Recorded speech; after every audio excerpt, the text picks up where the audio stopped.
जय हिंद।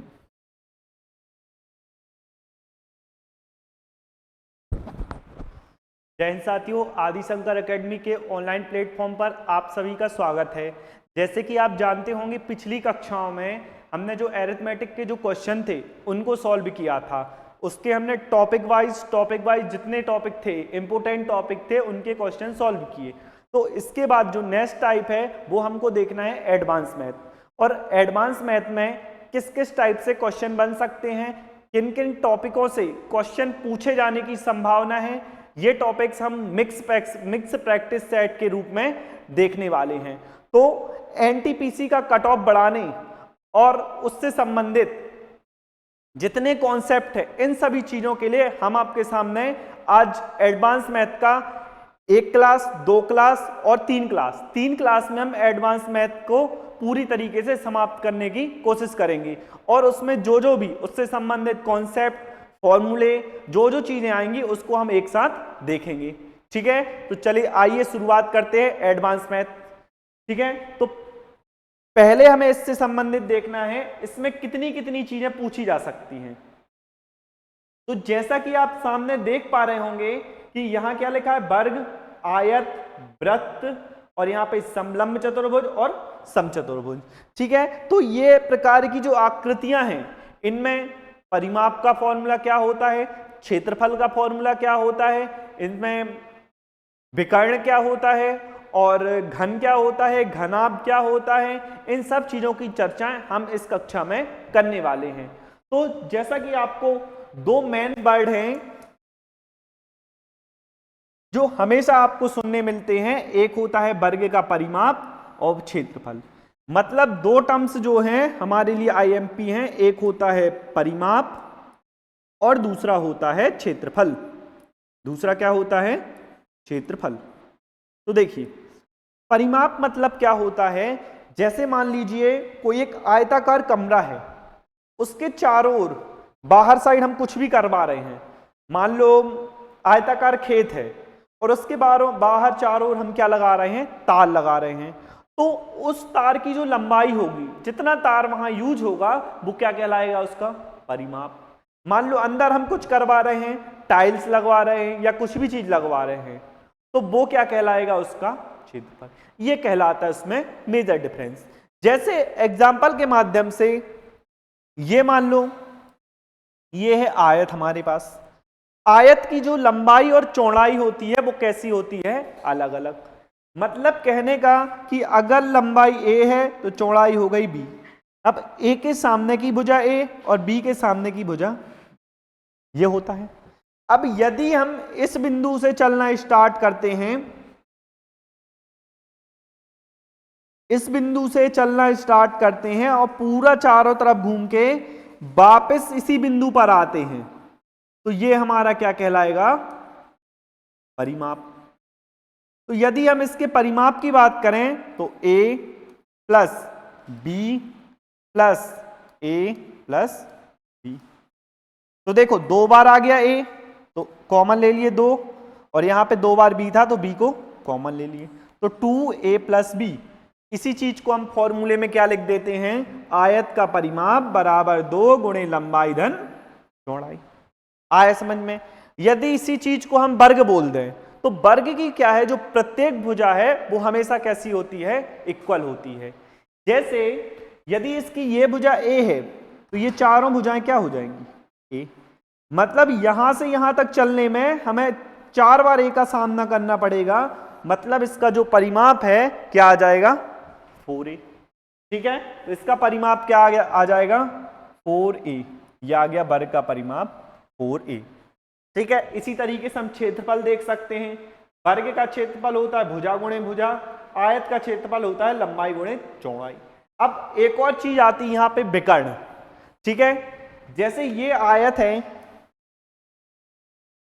तो इसके कोनों को यदि हम ऐसे मिला दें तो ये दोनों क्या कहलाएंगे, हमारी विकर्ण।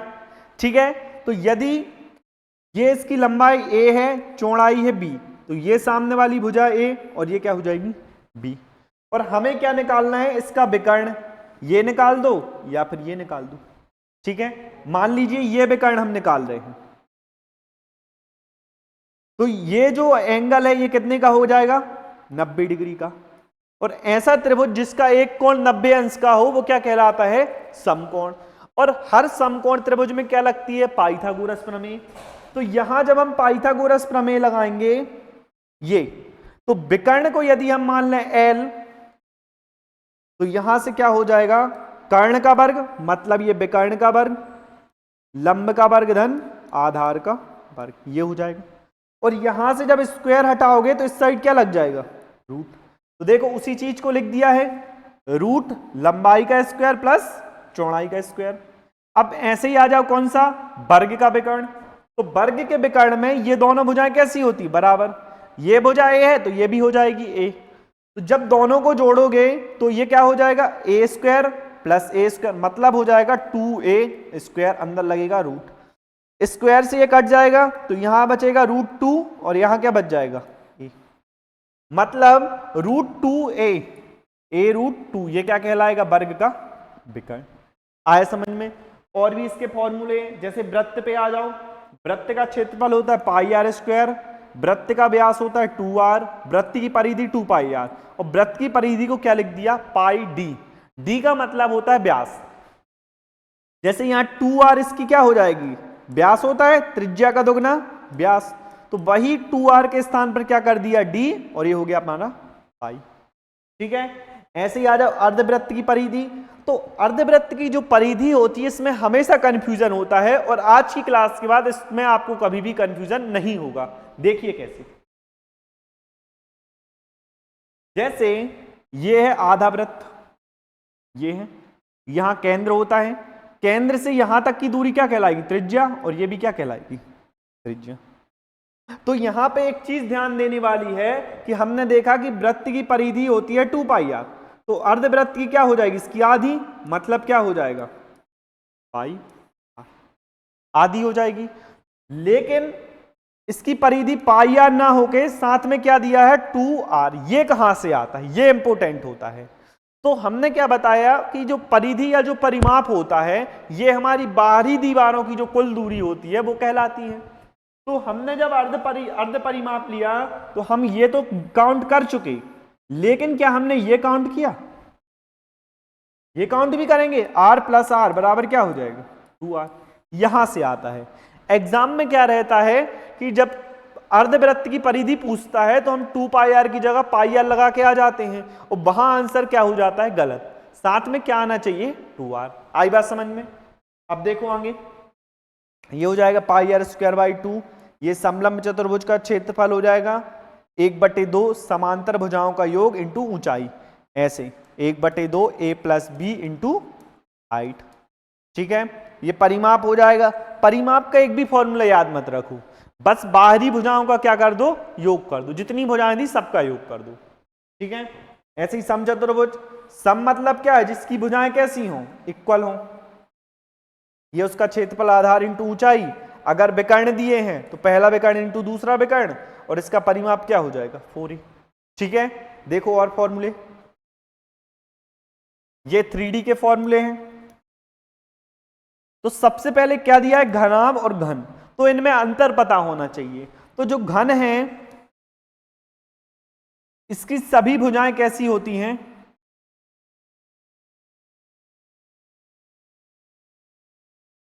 इक्वल होती हैं। और जो घनाभ होता है इसकी सभी भुजाएं क्या होती हैं, अलग अलग होती हैं। ठीक है। तो हमें ये मेजर अंतर पता होना चाहिए। बस बाकी वो ये आयतन, वक्र पृष्ठ, curve surface area, total surface area और डायगोनल विकर्ण हो गया। यहाँ बेलन के फॉर्मूले दिए हैं, गोला के, अर्धगोले का और शंकु का। तो ये फॉर्मूले हमें, या तो आप इसका स्क्रीनशॉट ले लो या आप इस फॉर्मूले को नोट करके एग्जाम जाने से पहले एक बार पूरा रिवाइज कर लेना, क्योंकि इस फॉर्मूले से आपके 2 या 3 क्वेश्चन पक्के हो सकते हैं। ठीक है। नेक्स्ट देखो, ये आज हमने क्या लिए, क्यूब के फॉर्मूले। कल हम आपको स्क्वायर के फॉर्मूले लिखवा देंगे। तो आपको क्या करना है, जितने भी फॉर्मूले हैं उसको एक साथ नोट डाउन करना है, और उसको याद करने के बाद फिर हमें क्वेश्चन को सॉल्व करना है। ठीक है। 80 से 90% क्वेश्चन हम डायरेक्ट किससे कर सकते हैं, फॉर्मूले से कर सकते, बस कॉन्सेप्ट आपको पता होना चाहिए। ठीक है, तो अभी चूंकि प्रैक्टिस क्लासेस हैं इसलिए हम इसको अभी निकालना नहीं बता रहे हैं। इसके बाद जब हम थ्योरी क्लासेस करेंगे तो ये फॉर्मूले कहां से आते हैं, कैसे इनको याद रख सकते हैं, ये सब चीजों पे हम चर्चा करेंगे।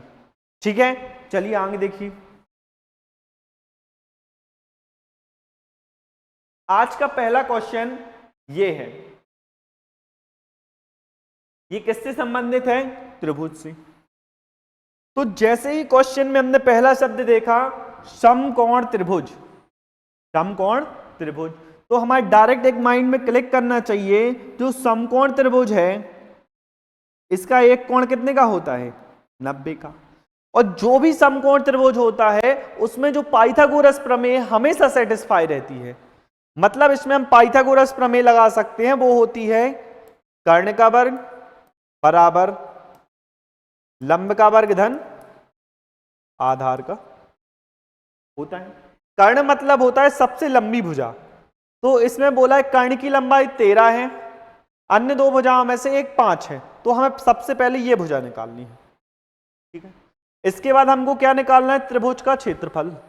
तो यदि हम त्रिभुज का क्षेत्रफल निकालना सीख ही रहे हैं तो हम पूरी चीजें क्यों ना एक साथ जान लें कि समकोण त्रिभुज है तो क्षेत्रफल कैसे निकालेंगे। अब मान लो समकोण त्रिभुज नहीं है, कोई और त्रिभुज है, तब क्षेत्रफल कैसे निकालेंगे।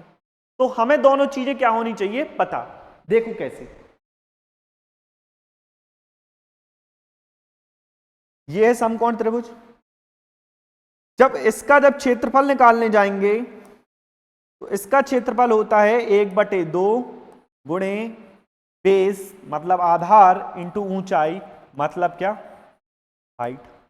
ठीक है, मान लो समकोण त्रिभुज नहीं होता, उसकी भुजाएं तीनों ऐसी होती ए बी और सी, तब देखो क्या करना है। सबसे पहले इसका निकालो एस, सेमी पेरीमीटर मतलब होता है अर्ध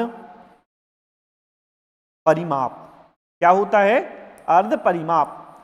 अर्ध परिमाप मतलब क्या होता है, पहले परिमाप निकाल दो फिर उसका आधा कर दो। तो परिमाप निकालेंगे तो तीनों भुजाओं का क्या करेंगे, योग, और आधा निकालोगे तो बटी आ जाएगा 2। ठीक है, ये निकालने के बाद हम हैरो का सूत्र आपने पढ़ा होगा, इसका यूज करेंगे, रूट एस, एस माइनस ए, एस माइनस बी और एस माइनस ये आया समझ में। ठीक है, चलो देखो आगे। इसके बाद देखना, अब हमें ये तो पता है कि यहां कौन सा त्रिभुज बन गया, समकोण त्रिभुज, तो पाइथागोरस प्रमेय तो लगनी है। अब हमें हमेशा ये नहीं करना है, कुछ ट्रिपलेट क्या है डायरेक्टली याद रखना है। उन्हीं में से एक ट्रिपलेट होती है 5, 12 और 13, ये होती है। तो जब 5 और 13 हो चुकी तो ये भुजा कितने की हो जाएगी, 12 की। अब हम निकाल सकते हैं, क्या बोला था, त्रिभुज का क्षेत्रफल, तो 1/2 आधार कितना हो जाएगा 12, ऊंचाई हो जाएगी 5, 6 पंचे 30। ये सी ऑप्शन हमारा क्या हो जाएगा, राइट आंसर। तो अब जो भी इससे संबंधित त्रिभुज के क्षेत्रफल वाले क्वेश्चन आएंगे, यदि समकोण त्रिभुज है तो ये फॉर्मूला, और बनना हैरो के फॉर्मूले से हम इसको सॉल्व कर लेंगे। चले नेक्स्ट क्वेश्चन की ओर देखो।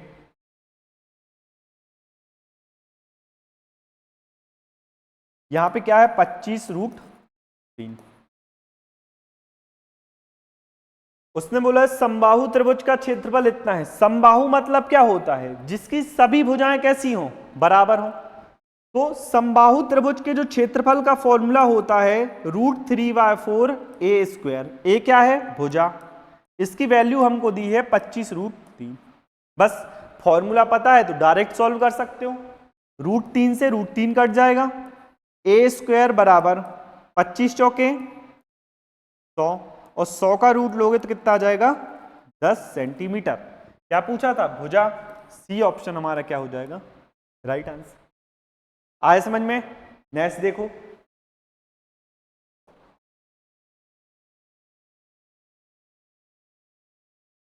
फिर से वही आ गया। त्रिभुज का क्षेत्रफल क्या होता है, 1/2 आधार, आधार का मतलब 12 ऊंचाई को मान लो h।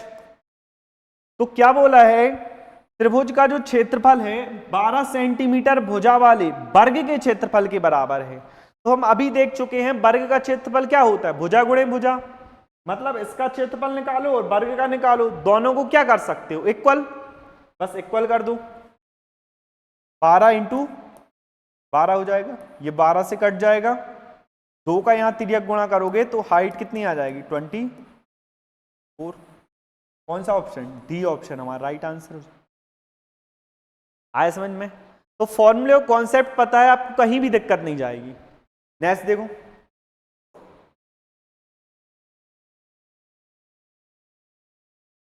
फिर वही क्वेश्चन है, क्या बोला है, आधार का क्षेत्रफल। तो देखो 1/2, आधार कितना है यहां से 4, ऊंचाई को मान लो h1 अपॉन 1/2 इंटू 5 इंटू क्या आ जाएगा h2 बराबर क्षेत्रफल का जो अनुपात है कितना दिया 8:15। 1/2 कैंसिल हो जाएगा, 4 से इसको काटोगे 4 दूनी 8, 5 से इसको काटोगे क्या आ जाएगा 3।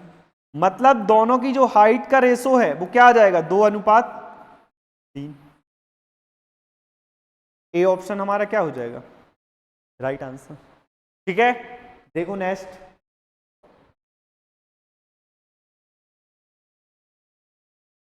ये क्वेश्चन, ये हमारा जियोमेट्री का क्वेश्चन है। किसका है ये, जियोमेट्री। जियोमेट्री की एक प्रॉपर्टी होती है, जब दो त्रिभुज समरूप हों तब उनके जो क्षेत्रफल का वर्गमूल, जैसे क्षेत्रफल पहले का a1 दूसरे का a2, उनकी मध्यिका के अनुपात के बराबर होता है। दोनों का क्षेत्रफल और उनका वर्गमूल, उसका जो अनुपात है मध्यिका के अनुपात के बराबर होता है। देखो पहले का क्षेत्रफल कितना 121, 121 का वर्गमूल क्या आ जाएगा 11, दूसरे का है 64, इसका वर्गमूल आएगा 8 बराबर। पहले त्रिभुज की मध्यिका कितनी है 12.1, दूसरे की निकालनी, इसको मान लो x। दशमलव हटाओगे यहाँ कितने का गुणा होगा 10 का, 11 से ये चला जाएगा 11 बार। और देखो 2 चौके 8, 2 पंचे 10, 5 से काट दोगे क्या आ जाएगा 0.8, और इससे जब मल्टीप्लाई करोगे क्या आ जाएगा 8.8। मतलब जो सी ऑप्शन है वो हमारा क्या हो जाएगा राइट आंसर। ठीक है, चलो देखो नेक्स्ट,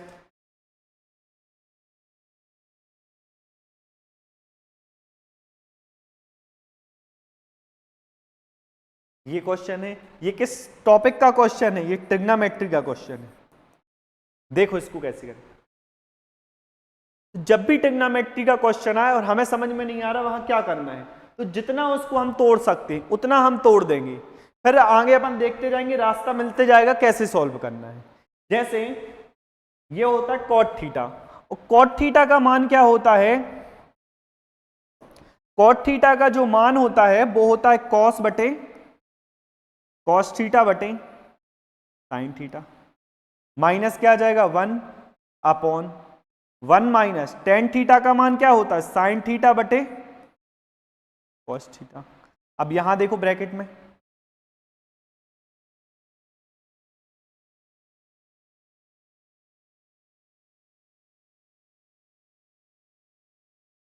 ब्रैकेट में यहां जब इनका एलसीएम लेने जाओगे तो क्या आ जाएगा 1 प्लस कॉस थीटा, बाहर क्या बच जाएगा साइन थीटा।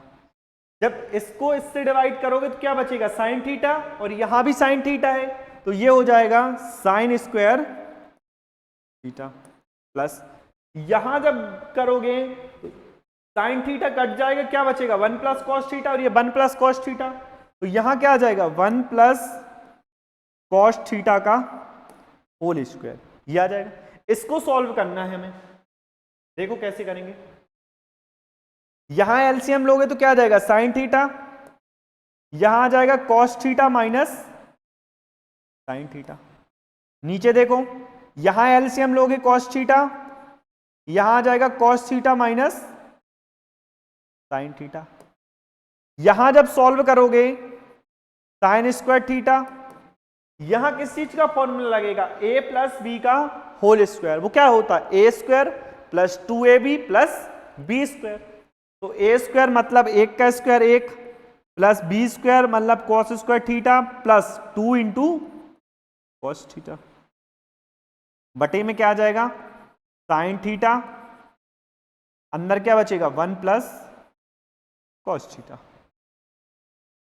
हो गया इतना। अब देखो आगे, ये कट जाएगा, यहां से क्या बचेगा कॉस थीटा बटे साइन थीटा। यहां पे क्या था बीच में, डिवाइड का निशान था, तो डिवाइड को जब इनटू में चेंज करोगे तो ये जो अंश है, अंश हर में जाएगा और हर कहां चला जाएगा, अंश में। तो यहां बचेगा sine theta 1 plus cos theta. Sine square theta plus cos square theta बराबर कितना होता है 1, और ये एक पहले से था तो क्या हो जाएगा, इतने की जगह आप क्या आ जाएगा 2, या जाएगा इसमें से और इसमें से 2 कॉमन होगा, अंदर आएगा 1 प्लस कॉस थीटा, या जाएगा ये क्रॉस हो जाएगा, साइन कट जाएगा, आंसर क्या आ जाएगा कॉस थीटा बाय 2। ये ऑप्शन हमारा राइट आंसर। ठीक है, तो हमें कुछ नहीं करना है, जितना उसको तोड़ सकते हैं सरलतम रूप में उतना तोड़ते जाना है, ऑटोमेटिक आंसर आ जाएगा। ठीक है, देखो नेक्स्ट, ये है, इसमें क्या पूछा गया है, संख्याओं का माध्य। ये जो वर्ड होता है ये हमेशा कंफ्यूज करता है, जबकि माध्य कुछ नहीं होता, माध्य का मतलब एवरेज ही होता है, औसत बोल दो या माध्य बोल दो, बात एक ही है। तो देखो उसने बोला है 36 संख्याओं का माध्य 42, तो हम क्या करते हैं, हम इसे बेसिक से करने जाते हैं। तो हम क्या करते हैं, 36 का पहले योग निकाल लिए, उसमें से 41 पढ़ा गया था तो 41 को घटा दिए, प्लस क्या कर दिए 43, यहां से योग निकला। हमें चाहिए एवरेज, तो हम इसमें क्या करते हैं 36 से डिवाइड कर देते हैं। इतनी जब कैलकुलेशन करोगे तब जाके आंसर आएगा। यदि थोड़ा सा हम इसमें माइंड चलाएंगे तो हम 10 सेकंड में इसको कर देंगे। देखो कैसे, 36 संख्याओं का माध्य जो था 42 था, एक जो संख्या थी 47 को चूकवश क्या पढ़ लिया गया गलती से 41, कितना कम पढ़ा हमने 6 कम पढ़ा। 6 का इफेक्ट पूरी 36 संख्याओं पे जाएगा, एवरेज निकालना है तो पूरी 36 संख्याओं पे, तो 6 बटे क्या हो जाएगा 36, मतलब 1/6 और सॉल्व करोगे 0.6 कम 6 36 0.16। ये इतना हमने कम पढ़ा था, तो इसको क्या करना पड़ेगा, हमको एक्स्ट्रा करना पड़ेगा। तो पहले जो औसत था 42, उसमें हम ये प्लस करेंगे तो क्या आ जाएगा 42.16, लगभग ये आ जाएगा 42.1। आया समझ में। तो यदि कॉन्सेप्ट पता है तो हमें ये बेसिक लगाने की कोई भी जरूरत नहीं है। चलो देखो अगला क्वेश्चन, ये देखो यहां पे पूरी ट्रिग्नोमेट्रिक जो वैल्यू है वो यहां लिखी है। देखो इसको हमें पूरा याद नहीं करना है, सीधे देखो ये पहली वाली लाइन याद की 0, 1/2, 1/√2, √3/2 और 1, पहली वाली याद की। अब दूसरी जो कॉस वाली लाइन है कुछ नहीं करना, इसी को उठा के पलट के नीचे रख दो। देखो 1 आ गया, फिर √3/2 1/√2 और ये आ गया 0 आ गया। ठीक है, अब इसके बाद क्या बचा 10, 10 बराबर क्या होता है साइन बटे कॉस, तो इन दोनों को डिवाइड कर दो तो ये निकल आएगा। ठीक है, अब देखो इस पे डिपेंड एक क्वेश्चन, ये हमको x दिख रहा है, कोई शर्त नहीं रखी गई है, तो जब कोई शर्त ना रखे तो हम मन से उसकी वैल्यू कुछ भी मान सकते हैं। हमने मान लिया सबसे जो सिंपल वैल्यू होती है x 45, क्या मान लिया हमने 45, तो यहां से क्या आ जाएगा cosec 45 प्लस cot 45 प्लस 1, यहां से आएगा sec 45 माइनस tan 45 माइनस क्या आ जाएगा 1 आ जाएगा। बस सॉल्व कर लो। देखो sin 45 की वैल्यू होती है 1/√2, उसको जब उल्टा करोगे तो किसकी आ जाएगी cosec की, तो cosec की क्या आ जाएगी √2। tan 45 का मान 1 तो cot 45 का भी 1, और ये पहले से एक सेक cos 45 की 1/√2, तो सेक की क्या हो जाएगी √2 माइनस tan 45 1 माइनस 1, ये हो जाएगा √2 + 2, ये आ जाएगा √2 - 2। ये फॉर्मूला बन गया a + b a - b बराबर क्या होता है a² - b²। तो जब √2 का स्क्वायर करोगे आ जाएगा 2 और 2 का स्क्वायर क्या आ जाएगा 4, आंसर क्या आ जाएगा -2। ए ऑप्शन हमारा क्या हो जाएगा राइट आंसर। ठीक है, नेक्स्ट देखो,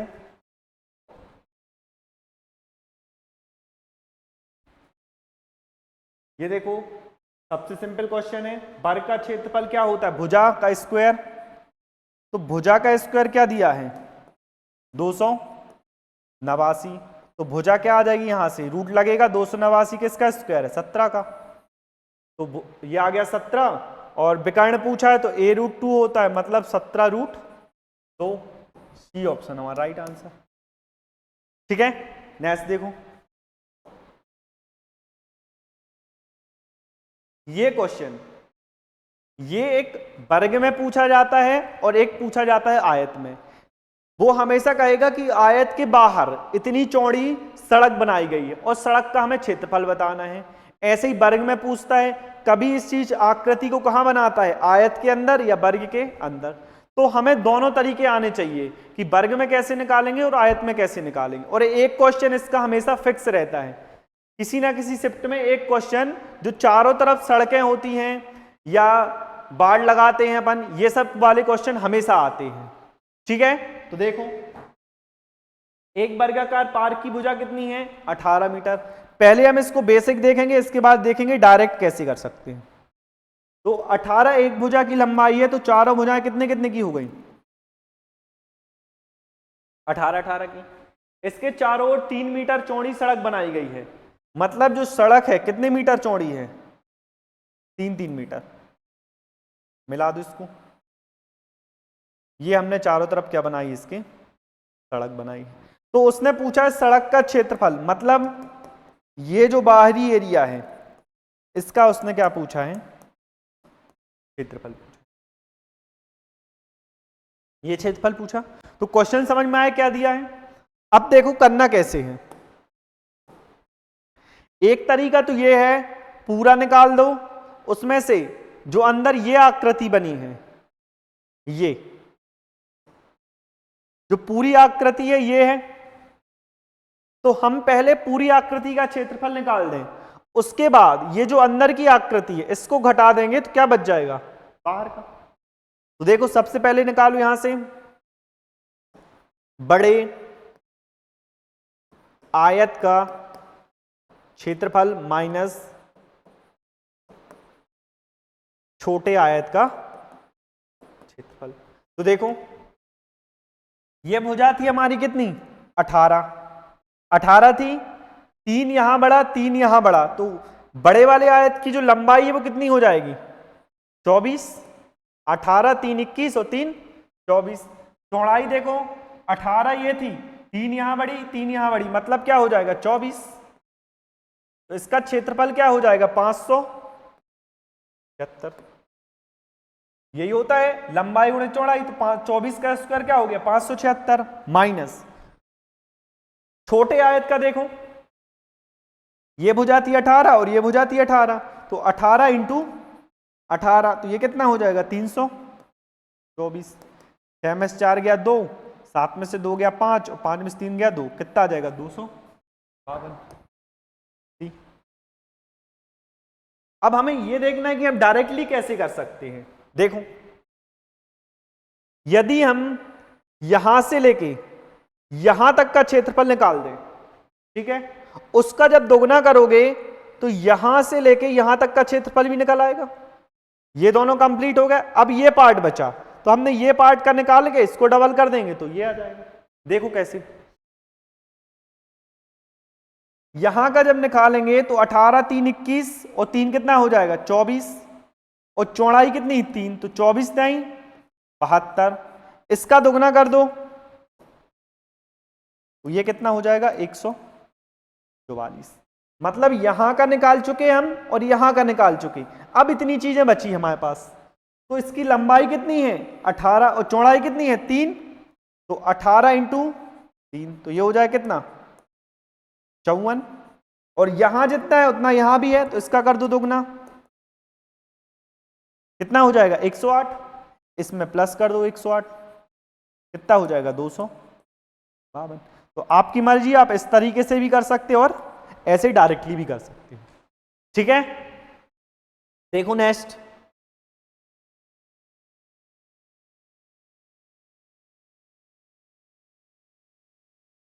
देखो क्या बिछाना है, कमरे में मैट बिछाना है।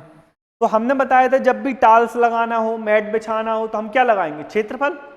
देखो एक कमरा 15 फीट लंबा और 12 फीट चौड़ा है, दीवार से 1.5 फीट की जगह छोड़कर कमरे के फर्श पर एक मैट बिछाया गया है। जैसे ये है कमरा एक, समझना यहाँ ध्यान से, तो दीवार जो है उससे 1.5 फीट छोड़ दिया, मतलब यहां से 1.5 छोड़ा और यहां से छोड़ा, ऐसा चारों तरफ से छोड़ा और अंदर क्या बिछाया, मैट। और मैट 3.50 वर्ग फीट। यहां से समझ में नहीं आता तो हम यहां समझ सकते हैं, जब भी इकाई में वर्ग की बात करें तो हमको क्या निकालना है, क्षेत्रफल, और जब घन की बात करेगा तो हमको क्या निकालना है, वहां से घन आयतन निकालना है। तो जब वर्ग की बात करेगा तो क्षेत्रफल, और जब घन की बात करेगा तो हमको क्या निकालना है, आयतन निकालना है। ठीक है, देखो आगे, तो यहां लंबाई कितनी थी 15 लंबाई थी, यहां 1.5 काटा और यहां 1.5, तो टोटल कितना काट दिया 3, तो ये लंबाई कितनी बच गई 12। अब चौड़ाई देखो 12 थी, 3 उसमें से घट गया तो कितना बच गया 9, तो इसका जो क्षेत्रफल हो जाएगा कितना हो जाएगा 12 इंटू 9, तो 108। 1 वर्ग मीटर का खर्चा है 3.50, तो 108 का कितना हो जाएगा, इसको हम सॉल्व कर देंगे। देखो यहां पे कितना है, 2 जीरो लगा सकते नीचे, 5 सत्ते 35 और 5 दूनी 10, 2 से जाएगा, 2 पंचे 10 और 2 चौके 8, 7 चौके 28, हासिल का 2, 7 पना 35 और 2 37, कितना आ जाएगा 378। डायरेक्टली भी कर सकते थे, 7 चौके 28, मतलब इकाई में क्या आना चाहिए 8, एक ही ऑप्शन में 8 है। ठीक है, आज की कक्षा में हमने इतने ही क्वेश्चन लिए, जिसमें हमने 15 से 20 कॉन्सेप्ट एडवांस मैथ के एक साथ देखे। अगली कक्षा में हम फिर से इसके जो मिक्स क्वेश्चन होंगे उनकी प्रैक्टिस करेंगे और जो जो कॉन्सेप्ट बचे हैं उनको कवर करने का प्रयास करेंगे। आशा करते हैं आपको क्लास पसंद आई होगी। यदि आपको क्लास पसंद आई हो तो आप चैनल को सब्सक्राइब करें और वीडियो को लाइक करें। मिलते हैं अगली कक्षा में, तब तक के लिए जय Hind, take care, bye bye.